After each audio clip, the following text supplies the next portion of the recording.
Salut, c'est Lucie. Salut, c'est Alban. Trentenaire et parent de 2 petites filles. Bienvenue dans Sous les aurores. Le premier podcast réalisé par un couple de Français en Norvège. Sous les aurores, c'est le podcast haut en couleur qui vous emmène vivre toutes les nuances de l'expatriation et de l'immigration en Norvège et bien au-delà. Que vous soyez déjà expatrié, immigré, que vous rêviez de le devenir ou que vous soyez simplement curieux de découvrir d'autres façons de vivre, ce podcast est fait pour vous. Alors, mettez-vous à l'aise, servez-vous une bonne tasse de thé ou un verre de vin et rejoignez-nous sous les aurores. Au menu, discussion sincère, Moment de rire et d'émotion. et surtout, beaucoup de belles découvertes. Alors, bienvenue chez nous sur un nouvel épisode de Sous les aurores.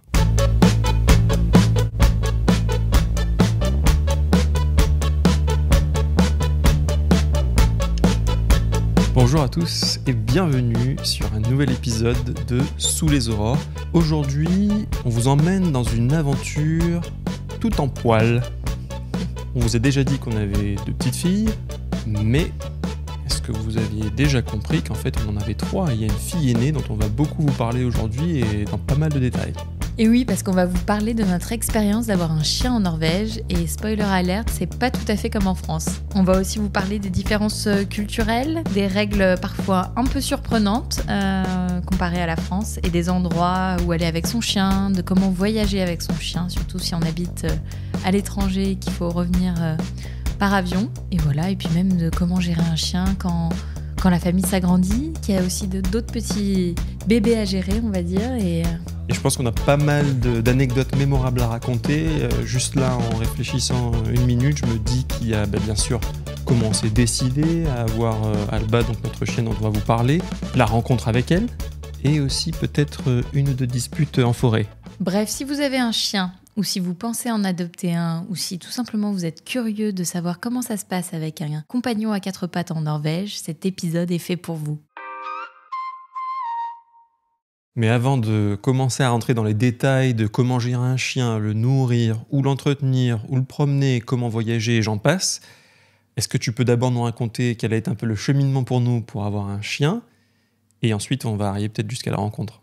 Mais déjà, on a grandi tous les deux avec des chiens. On est tous les deux très fans de chiens. Et moi, en tout cas, pour ma part, ça a toujours été, je ne vais pas dire un rêve, mais je me suis toujours imaginée avec un chien dans ma famille en tant qu'adulte. Mais comme on a beaucoup voyagé, on a beaucoup changé de pays, ça n'a jamais été possible.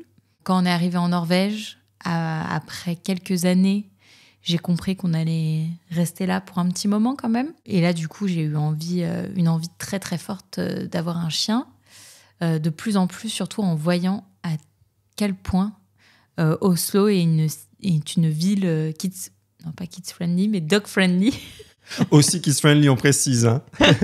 Mais vous voyez combien, pour Lucie, le chien est au même rang que les enfants, voire au-dessus, mais j'en dirai pas plus.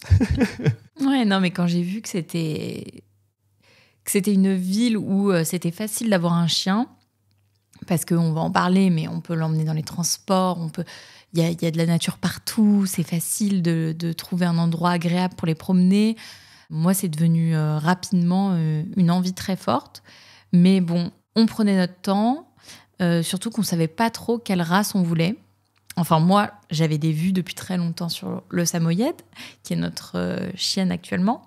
Mais quand je regardais sur des élevages pour les Samoyed, il y avait une longue liste d'attente, des années d'attente. Et puis aussi, je voulais adopter. Mais au final, quand j'ai essayé de me renseigner sur où adopter un chien à Oslo, je ne sais pas si tu te rappelles, mais c'était pas facile. Et j'avais l'impression qu'il y avait peu d'offres aussi. On avait trouvé... J'ai notamment là en tête un organisme, j'ai oublié le nom, mais on pourra éventuellement le repartager pour ceux que ça intéresse. Et j'ai pas souvenir qu'il y ait beaucoup de chiens. Et oui, pour les rencontrer, c'était pas facile. Enfin, ça manquait un peu de transparence. Et en tout cas, on n'avait pas les réflexes qu'on peut avoir quand on pense à la SPA en France. Mais je suis en train de me dire que c'est peut-être lié aux autres règles dont on va parler, mais le fait qu'il n'y ait pas beaucoup de chiens errants ici, il y a peut-être moins d'abandon de chiens aussi. Il y a beaucoup de reventes. Ça aussi, c'est peut-être un sujet culturel dont on pourrait parler.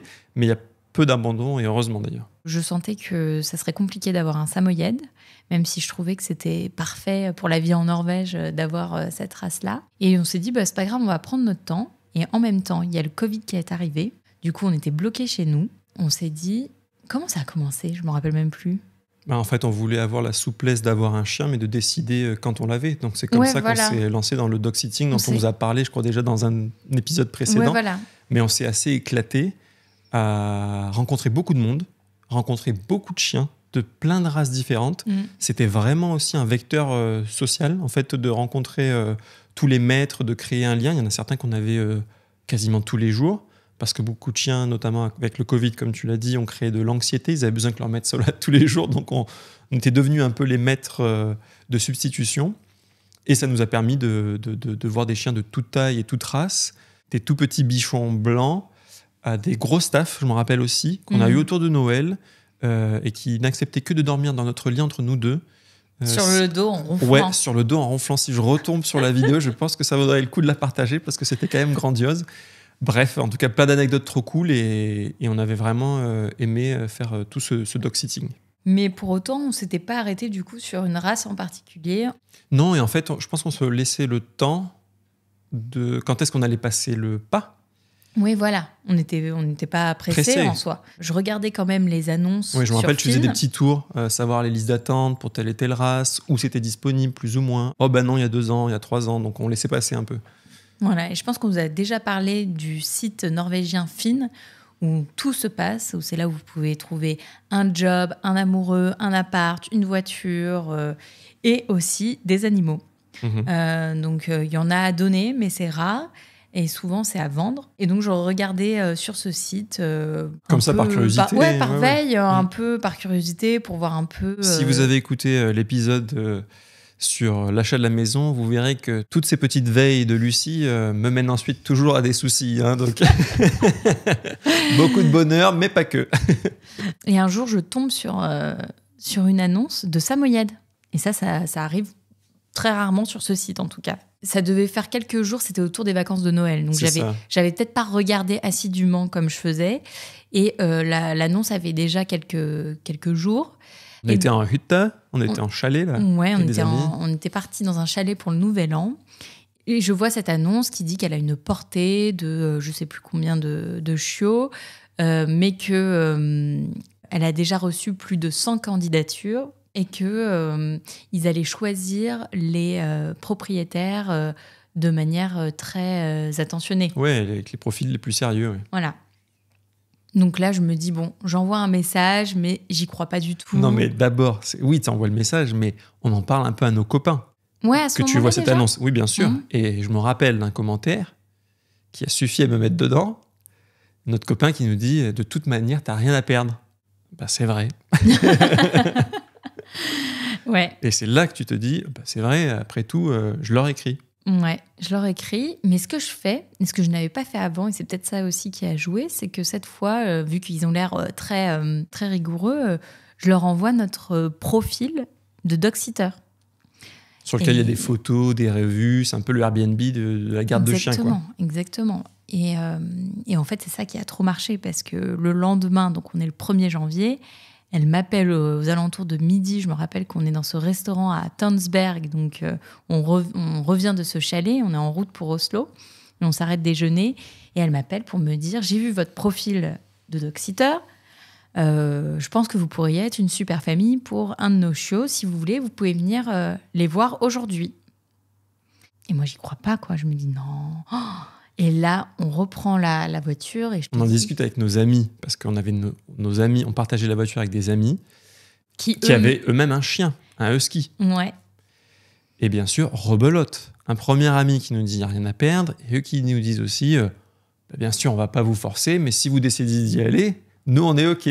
On marche jusqu'à la voiture qui est garée toute proche du port de Tønsberg, et je me rappelle monter dedans et te dire, go, on y va. Au moins, on va voir ce que c'est. Et ça va dans les deux sens. C'est comme pour trouver un job.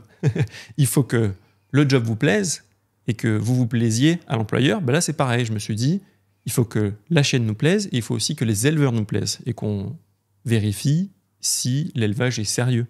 Et donc, je me suis dit, ça ne nous engage à rien. On savait que on allait juste faire un petit détour. C'était à Sund, proche d'Oslo. Ouais. On allait juste faire un petit détour pour aller rencontrer les éleveurs et potentiellement un futur chiot. C'est tout. Donc nous voilà dans la voiture avec nos amis et le ski à l'arrière. Exactement. Et on arrive à Soun, du coup. Et, c'est l'hiver, c'est il fait l'hiver. nuit très tôt. On Mhm. connaît pas Soun, on se gare. Et en fait, c'est même pas un élevage, c'est des particuliers. Donc, Ouais. on rentre chez eux dans une partie de la maison où c'est certainement où la maman a mis bas et où il y a tous les chiots qui sont encore là. Je me rappelle de cette odeur, je sais pas si toi tu te rappelles, mais ça sentait l'animalerie, quoi. il y avait cette odeur forte, on rentre dedans et on s'assoit sur des petits escaliers et on regarde comment les chiots sont en train de jouer. Et puis moi, il y en a une qui vient vers moi, que je prends dans les bras. Et je me rappelle te dire, si jamais on repart avec un chiot, c'est celle-là. Ah non, mais c'est clair que, en fait, déjà... En fait, je trouvais pas ça triste, ils étaient dans de bonnes conditions. C'est vrai que l'odeur, ça faisait un peu bizarre, voir les petits chiots qui s'agitent, créer du lien avec nous. En même temps, on essayait de créer un minimum de lien avec du coup, cette famille qui n'était pas des éleveurs, qui avaient déjà eu des portées avant. Et je me suis dit, en fait, si on se décide, c'est maintenant. On repart avec le chien, avec la chienne en l'occurrence, ce soir, parce que on a eu un coup de cœur immédiat pour ce petit chiot qui s'est avancé vers nous. Et je voulais pas la laisser là. Je voulais qu'elle vienne direct chez nous, qu'on lui donne de meilleures conditions, tout notre amour, commencer à construire notre truc. Enfin, j'ai vraiment le cerveau qui a vrillé du tout au tout, un peu comme pour l'achat de la maison. Ouais. Je suis très dans l'émotion. S'il y a ce qu'il faut, c'est go. Oui, il faut dire que sur le trajet aussi, on avait quand même regardé les assurances. Bon, quelques trucs, au final, on n'avait pas non plus regardé, mais on s'était dit, bon, on sait à peu près combien ça va nous coûter par mois. Ouais. On ne voyait pas de red flag. Exactement.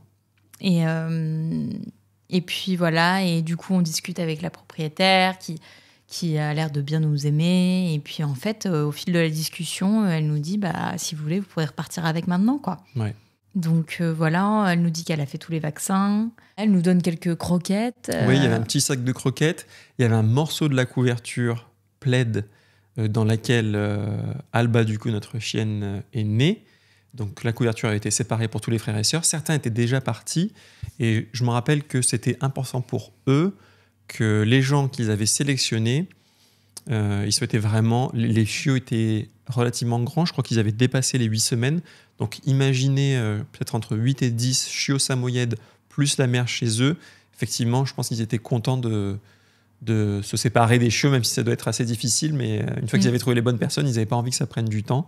Et donc, elle nous donne ces croquettes, cette couverture, le carnet de santé. Chose qu'on a su après, c'était un élevage particulier, on va dire. Il n'y avait pas les questions de l'off.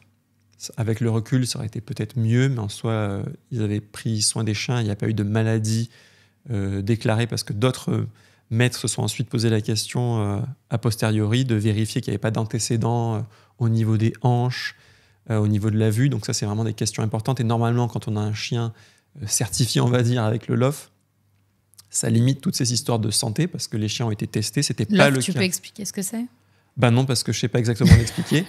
Mais en gros, ça atteste que... que c'est une pure race. Exactement, la pureté de la race. Et ça atteste aussi que toute une batterie d'examens ont été menés, je crois, aussi bien sur le père que sur la mère.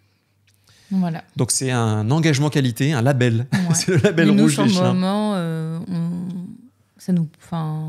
Non, de toute manière, nous, on voulait, bien sûr qu'on voulait qu'elle soit en bonne santé. On a posé nos questions. Une fois de plus, a posteriori, ça a été vérifié. Pour moi, c'était plus si tu veux faire des concours, des trucs comme ça. Exactement. Et c'était pas notre objectif. Donc, Exactement. Pour moi, c'était pas important. Le plus important, c'était qu'elle soit en bonne santé. Et je me rappelle, elle nous explique aussi que, comme elle est encore petite, il fallait mélanger les croquettes avec un peu de lait. On a dû continuer ça quelques jours. Et puis, donc, voilà, on prend les premières photos avec notre copine qui était là aussi.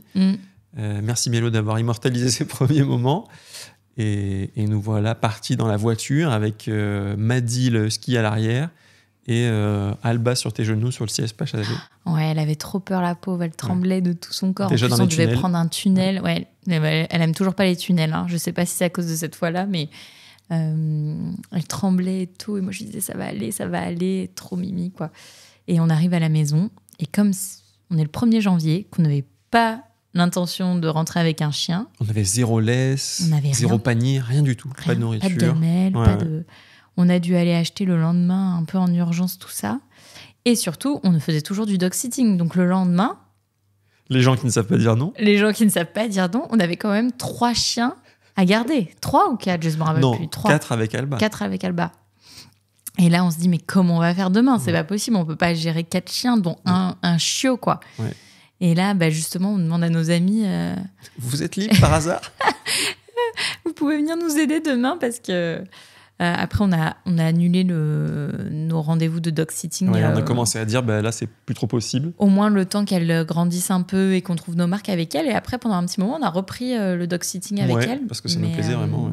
Parce qu'elle, ça l'a sociabilisée aussi. Elle était contente d'avoir des petits copains. Mais oui, c'était le premier jour, c'était un peu rude. Je crois même les 2 premiers. On avait le sapin aussi. Ouais, c'était Noël. Et du coup, c'était n'importe quoi. On a dû tout l'enlever faire en urgence, quoi. C'était des débuts sur les chapeaux de roue comme d'habitude, quoi. Ouais, on aime bien partir plein gaz, quoi. Mais c'était chouette, c'était un bon moment. Et d'ailleurs, c'est marrant parce que ce week-end, on est parti en week-end avec nos filles. Et sur la route retour, on s'est arrêté à Tønsberg, donc là où j'ai reçu l'appel comme quoi on pouvait venir voir les chiots. Et on s'est garé au même endroit où on s'était garé la dernière fois. C'était hyper... émouvant de revenir là. De revenir sur ce lieu du début de la fin de ma vie. Donc là, on sait comment on a rencontré notre toutoune. Comment se sont passés les premiers temps ? Quelles questions on s'est posées ? Quelle était peut-être la logistique à laquelle on a dû penser ? Les débuts, déjà les premiers jours, c'était intense parce que... on plaisantait en disant qu'on avait besoin d'un congé parental pour chiot parce que un chien, la nuit, elle pouvait pas encore... elle n'arrivait pas à se retenir. Donc, il fallait la sortir dans 3 mètres de neige. Puis elle était bien dehors. Ouais, et elle voulait pas rentrer. Il fallait la sortir au milieu de la nuit, dans la neige. C'était... Bon, moi, je le faisais vraiment avec plaisir, hein. Surtout qu'elle était très forte. Elle se mettait devant la porte en couinant. Et donc, ça voulait dire j'ai besoin de sortir. Et le seul problème, c'est que c'est un chien qui adore la neige. Et du coup, après, elle ne voulait pas rentrer. Et moi, à 2h du matin, j'avais envie de vite rentrer dans l'appartement. Et on se disait, mais au moins, avec un bébé, tu n'as pas besoin de sortir de chez toi en pleine nuit, quoi. Quoique, parfois. Oui, ça peut aider à calmer l'air frais, oui. D'ailleurs, ça me fait penser, je pense, à un conseil spontané. Si vous avez une location à Oslo, il y a peut-être besoin de se mettre d'accord. Alors, pas forcément en amont si vous n'aviez pas prévu d'avoir un chien, mais si c'est quand même un peu dans vos pensées d'en avoir un, vérifiez les clauses. Est-ce que oui ou non les animaux de compagnie sont autorisés ? Si ce n'était pas prévu, parlez-en avec votre propriétaire peut-être. Et d'ailleurs, je comprends largement les propriétaires parce qu'un chiot a tendance à faire des dégâts. Et même nous, Alba, ça n'a pas été... terrible. Elle a pas fait beaucoup de bêtises. Elle nous a mangé des casques très chers, les pieds de table, elle nous a fait des trucs, c'était pas terrible. Oui, mais pas sur l'appartement en lui-même. Oui, voilà, heureusement, c'est ça la différence, c'est que c'était pas sur l'appartement en lui-même, mais on connaît peut-être d'autres amis où c'est carrément les murs qui ont pris, les angles et tout ça. Donc bon, réfléchissez à ça et soyez le plus transparent possible si vous êtes en location. D'ailleurs, nous, on a commencé par une location à Oslo et on lui avait demandé est-ce qu'on peut avoir un chien. Elle nous avait dit non, mais bon, si vous en voulez vraiment un, on pourra en rediscuter en gros. Mais bon. Non, mais les premiers temps, c'est un peu une honeymoon phase. T'accueilles ce nouvel être, hein, quoi qu'on en dise. C'était trop mignon. Déjà, on a dû lui trouver un prénom. Ouais. C'était un prénom qu'on aimait trop. Déjà, si on avait eu un enfant, on aurait peut-être, pourquoi pas, on aurait voulu l'appeler Alba, mais on se disait, c'est un peu trop proche d'Alban. Mais en même temps, Alba, en latin, ça veut dire blanc. On s'est dit, c'est quand même meant to be pour cette toutoune, quoi. Mm. Et c'est vrai que ça lui va bien. On pensait aussi à la nourriture. Parce que quand on est juste un couple jeune, sans enfant, on en a du temps pour se prendre la tête. Donc, on s'était posé 300 questions sur les croquettes. On avait même pensé un moment à l'alimentation, je ne sais plus comment on appelle ça, naturelle, où tu prends des œufs, des tripes, du foie, mais vraiment sous sa forme naturelle. Bon, au final, on a mis ça de côté, on est parti sur les croquettes et on avait regardé plein de comparatifs et pas forcément considérés que des grandes marques, ni des marques qui sont présentes que chez les vétérinaires, parce que c'est pas forcément gage de qualité sur la composition. Non, on a fait hyper attention à choisir des croquettes de qualité, et puis on a fait les premiers vaccins.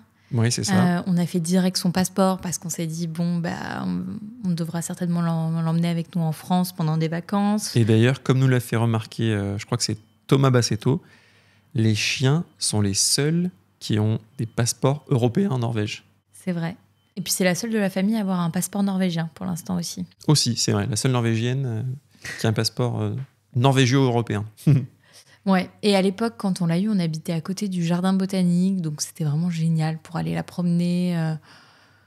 Il y avait plein de chiens, elle pouvait se sociabiliser, c'était top. Dès qu'elle a été un peu plus grande, parce qu'au départ, il fallait pas trop abuser sur les temps de balade, mais dès qu'elle était un peu plus grande, on a pris le métro et on a été faire des balades vers les lacs, les montagnes. C'était vraiment trop bien quand on faisait ça tous les week-ends, c'était top. Bon, après, on a découvert peu à peu les règles avec les chiens.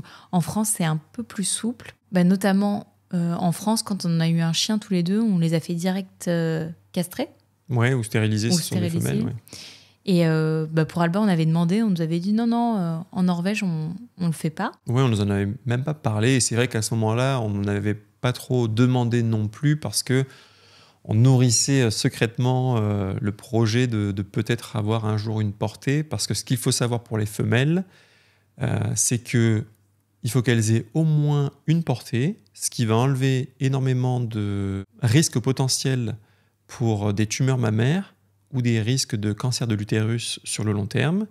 Et s'il n'y a pas de portée, d'ailleurs pendant les premières années, avant 5 ans maximum en tout cas en Norvège, alors, en tout cas en France, on conseille le plus tôt possible, parfois avant même les premières chaleurs, de stériliser la femelle pour lui éviter et baisser de, je crois, 90% si ce n'est plus, les risques de cancer mammaire et de problèmes liés à l'utérus. Et d'ailleurs, avant qu'on vous explique un peu quel a été notre cheminement par rapport à ça, j'en profite pour faire un peu de sensibilisation par rapport à ça. C'est une chance en France de pouvoir stériliser facilement, parce que nos amis dont on vous a parlé avec la Husky ne l'avaient pas fait, je ne sais plus pour quelle raison à la base, et un jour, l'état de santé de leur chienne s'aggrave très très rapidement, ils ne savaient pas ce qui se passait, ils pensaient la perdre, elle avait changé de couleur, et je pense que c'était pire que ça, et en fait elle a dû se faire retirer l'utérus en urgence. Donc les femelles sont exposées à des risques accrus comparés aux mâles, et la question de la stérilisation est vraiment importante. En France, heureusement, c'est presque naturel. En Norvège, c'est pas le cas et on va vous en parler. En Norvège, c'est interdit par la loi de stériliser son chien. Donc moi, j'avais posé la question et on avait regardé un peu pourquoi. Mais en gros, c'est principalement pour le bien-être animal. S'il n'y a pas de raison, c'est éthique pour eux, oui. S'il n'y a pas de raison médicale de faire ça, on ne le fait pas. Et il y a des problèmes de comportement, parce que parfois il y a des propriétaires qui veulent stériliser ou castrer leurs chiens qui ont des problèmes de comportement, ils vont plutôt avoir tendance à conseiller la castration chimique. Exactement, surtout dans le cadre des mâles. Je ne sais pas si ça existe pour les femelles, mais nous, on avait gardé un petit chien Zuko qui était à l'adolescence, on va dire mâle, devenu complètement foufou, quoi. Foufou avec les autres mâles. Et la castration chimique avait bien fonctionné, mais ça ne dure qu'un temps. Du coup, nous, ça fait qu'on n'a jamais stérilisé Alba parce que on n'avait pas de raison de le faire. Mais c'est vrai que sur le long terme, avoir les chaleurs, tout ce qui est les problèmes liés à ça, c'est souvent elle change de comportement au moment de ces chaleurs. Les chiens qu'on rencontre changent de comportement.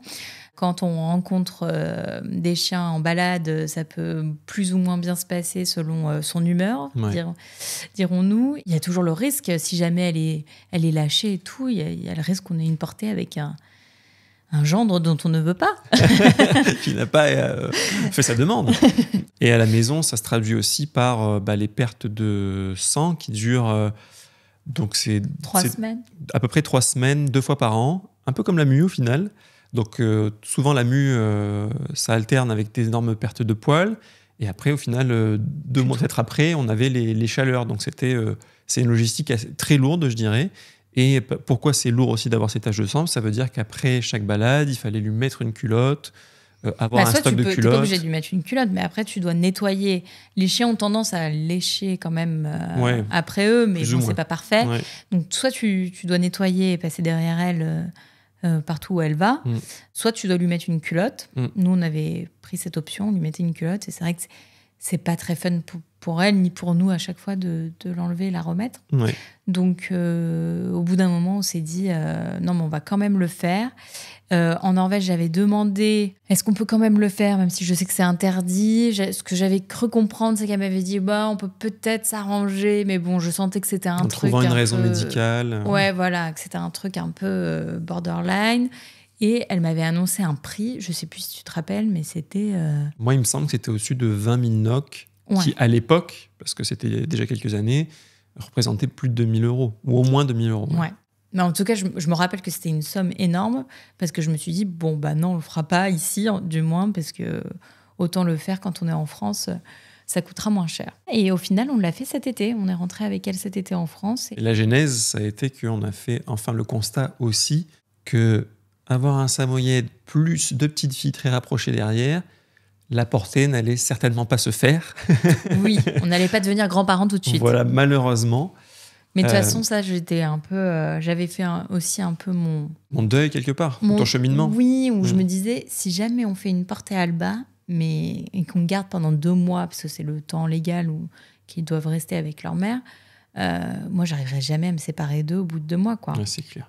Donc là, c'est toi qui serais parti parce que je t'aurais dit, on garde les 6 samoyeds en plus. Là, il fallait changer de mode de vie. On vit déjà en bordure de forêt. Là, on serait parti au fin fond d'une forêt dans le Nordmarka à vivre dans une cabane, c'est sûr. Ouais. Quoi. Donc bon, je m'étais fait un peu une raison en mode, je pense que j'aurais plus à perdre émotionnellement. Oui, il y avait ça. Et puis moi aussi... Même si ça me faisait plaisir de me dire que ça continue, quoi, sa descendance continue. Oui, et puis on était même... peut-être un peu norvégien pour le coup, parce qu'on voulait qu'elle connaisse la maternité. Mais bon, sans qu'elle nous demande si oui ou non elle voulait être mère. Exactement, on n'avait pas son consentement. Exactement. Donc, bref, on se décide à la faire stériliser. Et vu le coût que ça représentait en Norvège, on s'est dit, cet été, on va organiser tout notre séjour en France pour voir la famille et en même temps inclure la stérilisation côté français. Et ça s'est bien passé. Ouais, très bien. On nous avait un peu mis en garde, parce que comme elle avait déjà quand même 4 ans et demi passé, on nous avait dit, attention le poids, elle était déjà un petit peu au-dessus de ce qu'elle devait être. Il y a un risque à ce qu'elle prenne encore plus après, il faudra adapter la nourriture. Pour l'instant, je touche du bois, on a même réussi à lui faire perdre les petits kilos qu'elle avait en trop, à voir sur le long terme. Et elle s'est très bien remise de l'opération. Et on nous a juste dit que peut-être les chances de limiter les tumeurs mammaires et ou les problèmes d'utérus sont un peu moins grandes que quand on le fait quand elles sont très jeunes. Mais quand même, la dernière vétérinaire qu'on a choisie et avec qui on l'a fait nous a dit que c'est quand même, je crois, 70% de chances de moins qu'un problème comme ça puisse arriver. Donc on l'a fait les yeux fermés et tant mieux. Et avant de parler peut-être de règles assez, voire très strict en Norvège sur quand mettre son chien en laisse ou pas et les libertés qu'on peut avoir. Est-ce qu'on peut parler de l'éducation un peu et des soins autour du chien en Norvège? Oui, déjà, nous, on a décidé de faire des cours pour chiots. On voyait déjà qu'elle avait l'air un peu têtue. Et surtout, nous, on voyait que les propriétaires de chiens, en général, en Norvège, étaient très, très carrés avec l'éducation. Pour vous donner un exemple, ça veut dire, en ville notamment, mais maintenant qu'on vit en bordure de forêt, on s'en rend tout autant compte, les maîtres n'acceptent pas trop en général que les chiens se croisent. Ouais. Parce qu'un chien bien éduqué, il reste à côté de son maître et il tire renifle, droit. Quoi. Ils peuvent se croiser, mais... Oui, voilà, sans se renifler, c'est ça. Ouais. Alors en France, moi, de mémoire, c'est très simple qu'ils aillent au contact, ils se reniflent et hop, on avance. Sauf si on a un chien qu'on connaît un peu difficile. Et ici, ça se fait pas trop. Et du coup, c'est toujours apprendre à son chien à suivre soit avec une friandise ou autre. Il existe plusieurs manières. Et donc ça, on avait déjà repéré. On s'est dit, bon, si on veut rentrer dans les clous, en Norvège, souvent, on le dit, il faut rentrer dans les clous. Donc c'est pour ça qu'on s'était tourné vers les cours d'éducation. Ouais. Puis même, on s'était dit que ça serait bien pour nous. Oui, pour essayer le rappel. Bon, spoiler alerte, on a fait je sais pas combien d'heures de cours et... On va jamais prendre le risque de la lâcher parce qu'elle ne reviendrait jamais. D'ailleurs, c'est arrivé quelques fois. Si, mon chat, elle revient toujours, mais quand elle le décide. Voilà, il faut juste avoir beaucoup de temps devant soi et peut-être un bon GPS. Ouais, il faut juste être sûr de laisser son numéro sur elle, quoi. Une fois, il y a quand même un de nos amis maîtres de chien, on va dire... qui m'a appelé, qui me dit est-ce que vous cherchez Alba? Je lui dis oui. Et il me dit elle est dans le jardin de mes voisins ou un truc comme ça. Mais d'ailleurs, je pense que c'était autour des chaleurs, non? Oui. Elle était partie chercher un. Elle était partie voir le beau Birk, un samoyed mâle qui aurait pu devenir un potentiel gendre, lui, pour le coup. Ouais. Mais, et ça nous arrive jamais. Et elle avait réussi à passer le pas de la porte et à s'enfuir pour aller le voir. Alors que normalement, si ça devait arriver, elle reste quand même pas très loin. Ouais. Mais là, elle avait tracé. Donc, c'était certainement, effectivement, les chaleurs. Donc, voilà, tout ça pour vous dire que... On a fait des cours. On a fait des cours. Qui ont plus ou moins marché. Mais il faut savoir aussi... C'est la race. Exactement. Les chiens ressemblent à leur maître. Et je pense que, aussi bien Lucie que moi, là, pour le coup, on a certainement... des opinions et on est peut-être un peu têtu, ça dépend. Les samoyèdes ont cette réputation, toute la famille. Donc les samoyèdes appartiennent à la famille des Spitz, comme les Huskies, comme les Spitz, comme les Akita, et j'en passe. Et ces chiens sont connus pour être un peu très fiers, en fait. Ils sont très fidèles, ce sont de très bons compagnons pour la famille, notamment. Mais n'essayez pas trop d'en faire des border collies qui, eux, peuvent être extrêmement bien dressés pour ramener les animaux et autres. Un samoyed, c'est très, très indépendant. En tout cas, la nôtre coche ces cases d'indépendance et on est rarement sa priorité en termes de rappel, par exemple. Mais bon, c'était quand même bien. On a fait vraiment les cours avec sérieux. Hein. Ouais. Et à Oslo, tu as plein de possibilités de cours pour chiens. Hein. D'ailleurs, on a vu non, mais plein ça aussi, d'options. Il faut s'imaginer, parce que Alba, on l'a eu cher, du coup fin décembre, ça a un coût. Et on se faisait ça dans le parc à Grünerløkka, donc un quartier assez central, mais avec un joli parc. Et on se faisait ça en plein hiver. Donc une fois de plus, journée de travail, tu prends ton chiot avec la longe, le fromage en tube, parce que c'était ça qu'on prenait pour l'entraîner. Nous, on n'en mangeait pas, mais c'était elle qui en mangeait. Et c'était parti pour peut-être 1 heure au moins de cours en plein froid. Donc il y avait de l'engagement là aussi. Ouais. Mais bon, tout le monde ne prend pas des cours et pour certains chiens, ça se passe très bien. Nous, ça n'a pas trop fait d'effet. Mais je pense que c'était bien aussi pour ça, connaître un peu les règles et tout. Exactement. Ça nous a... Ouais. Je pense que rencontrer c'est des là gens aussi, c'était sympa de voir les autres et Ouais. rencontrer des chiens, des gens. Ouais, mais je pense que c'était là aussi qu'on a compris plus ou moins pourquoi ils ont ces règles. Donc, pourquoi ils veulent pas que les chiens se reniflent. Tu te rappelles, la prof, elle nous disait parce qu'ils doivent avoir que certains amis avec qui ils jouent. Parce que sinon, ça en fait en gros des chiens excités qui vont dire bonjour à tout le monde et que c'est pas souhaitable en gros dans la société canine, notamment dans les villes ou norvégiennes. Et donc, comme je vous disais, le chien, il faut qu'il reste à côté de son maître et qu'il trace droit. Ça, c'est le chien parfait norvégien. C'est vrai que moi, ça m'a un peu... Enfin, je comprends, mais en même temps, je trouve que ça leur rend pas service. Et d'ailleurs, moi, j'ai vu une différence quand on était donc quand on habitait dans le centre et qu'on allait au jardin botanique. Donc là, tu n'avais pas le choix. Il y avait des milliards de chiens. Donc on allait aussi beaucoup dans des parcs à chiens. Donc elle était avec plein de chiens tout le temps. Ça se passait trop bien. Voilà. Ensuite, on a déménagé là en bordure de forêt. Et dans la forêt, c'est plus on se croise, on ne discute pas comme dans le jardin botanique, quoi. Ici, ils sont vraiment plus que je trouve dans le centre-ville. Ils sont vraiment assidus sur le fait qu'on ne peut pas se croiser, enfin, on ne peut pas se parler tout le temps. Ton chien ne doit pas renifler mon chien et tout.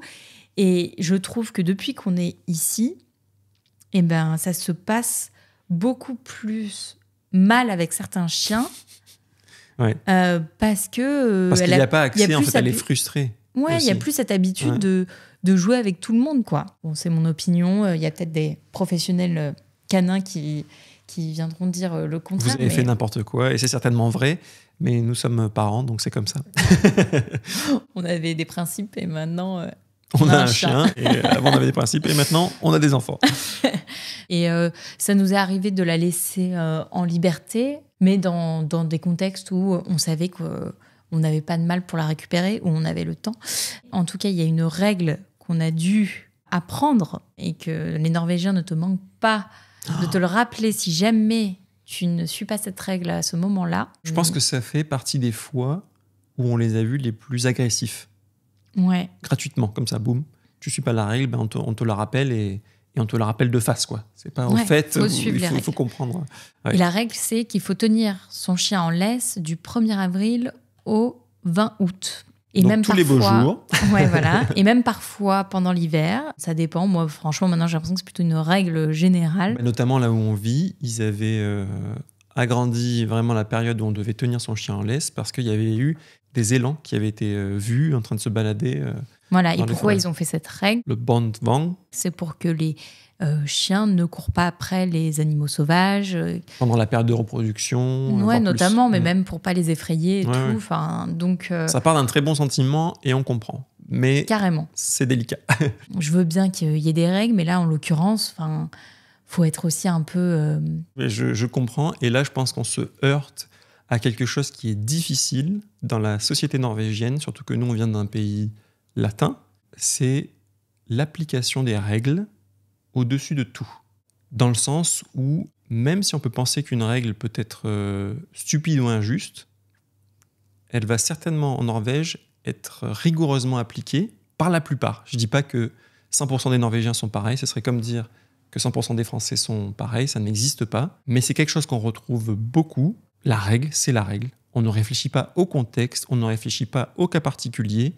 Les émotions, on les met de côté. Donc, on va facilement se prendre des remarques sur t'accroches pas ton chien, tu fais pas ci, tu fais pas ça, il n'est pas forcément bien élevé. Et ça peut aussi, ça nous était arrivé, je crois qu'on avait parlé peut-être dans le premier épisode, les enfants dans le bus, ils se tiennent pas, il faut s'asseoir. Donc voilà. On grossit le trait parce que là, vous entendez forcément que quelques exemples relativement négatifs, on va dire. Mais c'est quand même quelque chose qu'il faut comprendre de la culture ici. Les règles sont les règles.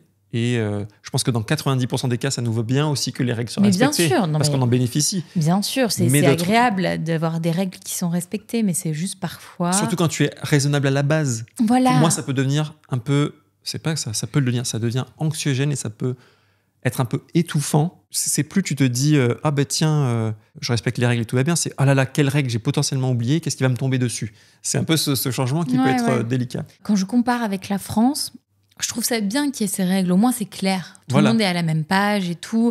En France, c'est vrai, tu peux avoir des chiens qui débarquent de n'importe où, tu sais pas s'ils sont gentils, méchants, ils courent après quelqu'un. Le mettre à 8 km. Oui. Voilà, bon, ok. Et c'est aussi pour ça qu'il y a beaucoup de chiens errants, de portées non voulues. C'est mon hypothèse. Mais quand je compare avec la France, c'est sûr qu'avoir ces règles, c'est super parce que ça met tout le monde à la même page. D'ailleurs, moi, je vois des énormes différences. Ici, c'est obligatoire de ramasser les crottes.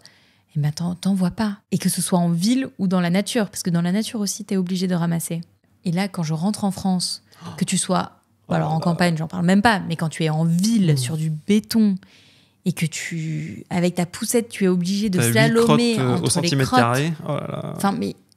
En fait, je ne comprends pas, quoi. Je me dis, mais déjà, tu suis pas les règles, mais c'est dégoûtant. Enfin, vraiment.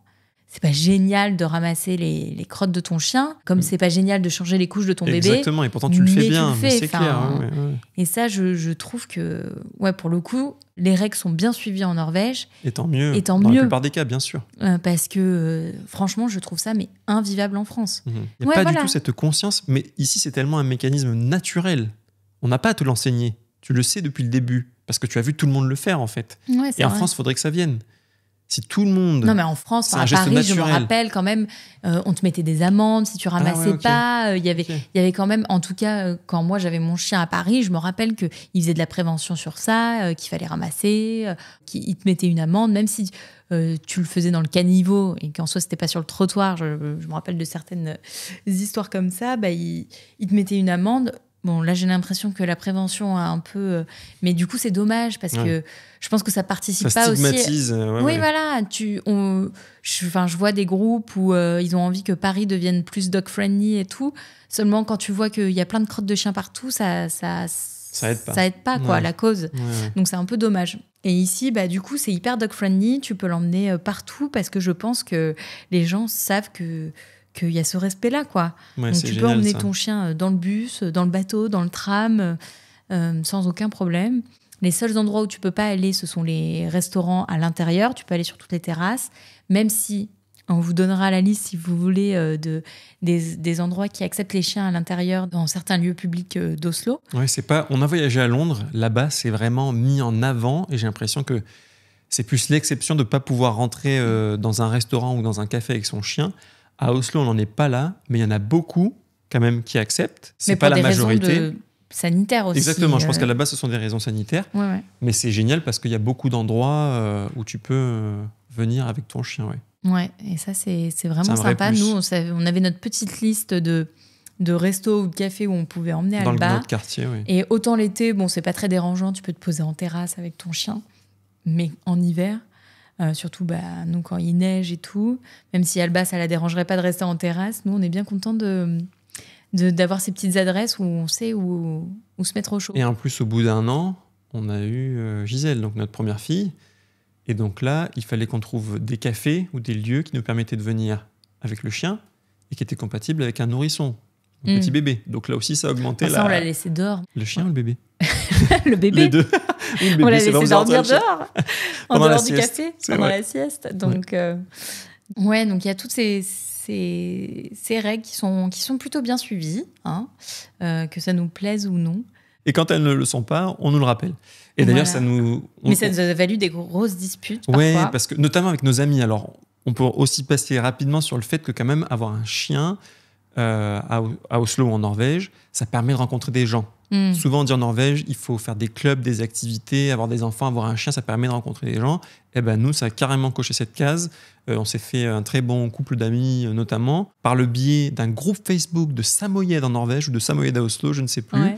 Et on s'était rencontrés pour un fameux playdate, donc où les chiens vont jouer.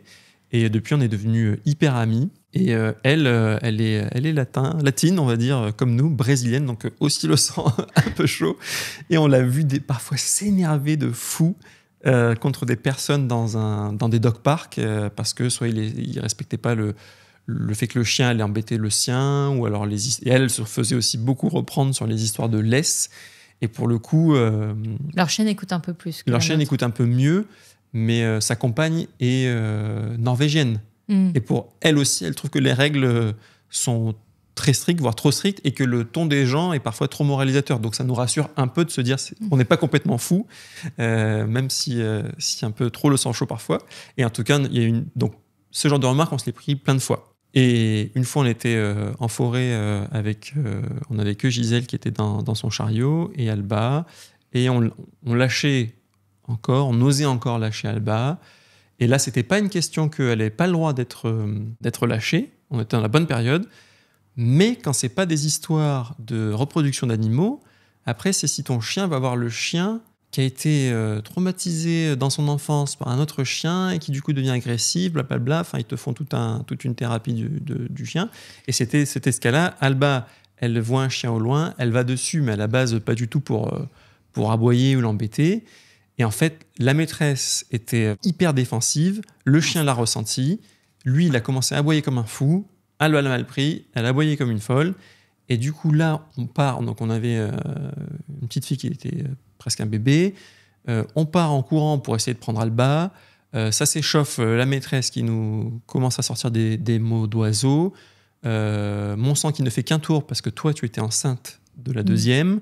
Donc, je te vois dans tous tes états en train de courir, de t'essouffler, machin, pour aller rattraper Alba. Mais parce qu'elle a voulu... Non, mais ça, c'est après. Tu confonds toujours tout. J'arrive, je crois, à écarter Alba, mais pas à la saisir complètement. Elle continue sa route, en mode hyper énervée, à nous dire des noms d'oiseaux, elle continue. Et Alba, je ne l'avais pas saisie. Donc, elle arrive à se défaire. Et là, malheureusement, elle retrace le chien. Donc, je sais qu'on est en tort. Mais là, mon sang fait un deuxième tour parce que donc je dois peut-être courir 100 mètres pour essayer à nouveau d'aller attraper Alba. Et là, elle essaie de lui mettre des coups de pied à Alba. Alors que oui, elle aboie fort, contre son chien qui lui-même d'ailleurs aboyait fort. Oui, c'est impressionnant, mais Alba n'aurait rien fait. Et par contre, elle commence, pour protéger son chien soi-disant, à essayer de lui mettre des coups de pied. Alors qu'elle aurait tout simplement dû prendre son chien dans ses bras et se mettre de dos. Enfin bref, là on rentre dans les détails. Certains qui nous écoutent seraient là, oh, mais ils auraient jamais dû lâcher leur chien. La règle, c'est la règle, il faut respecter les autres chiens. Non, mais on avait le droit de Vous la lâcher. avez raison. Et nous, on peut se dire qu'on a eu raison aussi d'être choqué que quelqu'un veuille mettre un coup de pied à notre chien, peu importe les règles. Et c'est là que l'émotif chez nous est assez élevé. Ça nous a retourné, quoi. Ça nous a vraiment retourné. Je me suis énervé comme je me suis jamais énervé dans ma vie. Rarement vu énervé comme ça. J'essaie de lui dire quand même ces 4 vérités. En tout cas, après, je m'en suis voulu de fou, comme d'habitude. Ouais. Parce que c'est pas moi de pas respecter les règles et en plus de reprocher quelque chose à quelqu'un. Si vraiment on était hyper carré face à la loi, je pense que oui, on n'était même pas en tort. Non, mais on était en tort sur le fait que... Oui, qu'elle aurait dû revenir. Si on appelait Alba, elle aurait dû revenir. Elle aurait dû revenir. Exactement. Quand on l'appelait. On va pas épiloguer sur le sujet. Depuis, nous ne lâchons plus Alba. Donc c'est hyper triste. Même en hiver, on s'y prend pas vraiment. Parce qu'en fait, c'est toujours la peur de se prendre des remarques. Et parfois, on avait parlé de microagressions. Il n'y en a pas en Norvège, sauf dans ce genre-là, je dirais. Et attends, quand même, ce qui est un peu drôle, c'est que mon père, un jour, quand il était là, il se promène avec Alba. Donc lui, c'est sûr qu'il ne la lâche jamais parce qu'il a trop peur qu'elle ne revienne pas et que c'est pas son chien. Et bien, une Norvégienne lui a quand même fait une remarque un jour en lui disant... elle était à ski avec ses chiens qui étaient lâchés. Et elle dit à mon père, vous êtes méchant de ne pas laisser votre chien en liberté. Là, c'était vraiment grandiose. Là c'est l'opposé de... Mon père était choqué. Il revient, il me dit, non mais j'y crois pas. Elle est venue me parler pour me dire ça. Heureusement, ça n'arrive pas quotidiennement. Et de toute manière, comme on vous l'a dit dans le cadre, en tout cas d'Alba, on ne la lâche plus pour s'éviter ce genre de situation. Et je pense que si vous venez voyager en Norvège une fois ou faire un week-end à Oslo, j'espère que vous n'aurez pas ce genre de soucis. Mais sur le long terme, comme c'est notre cas, il y a eu pas mal de fois où ça s'est passé, donc il faut le savoir.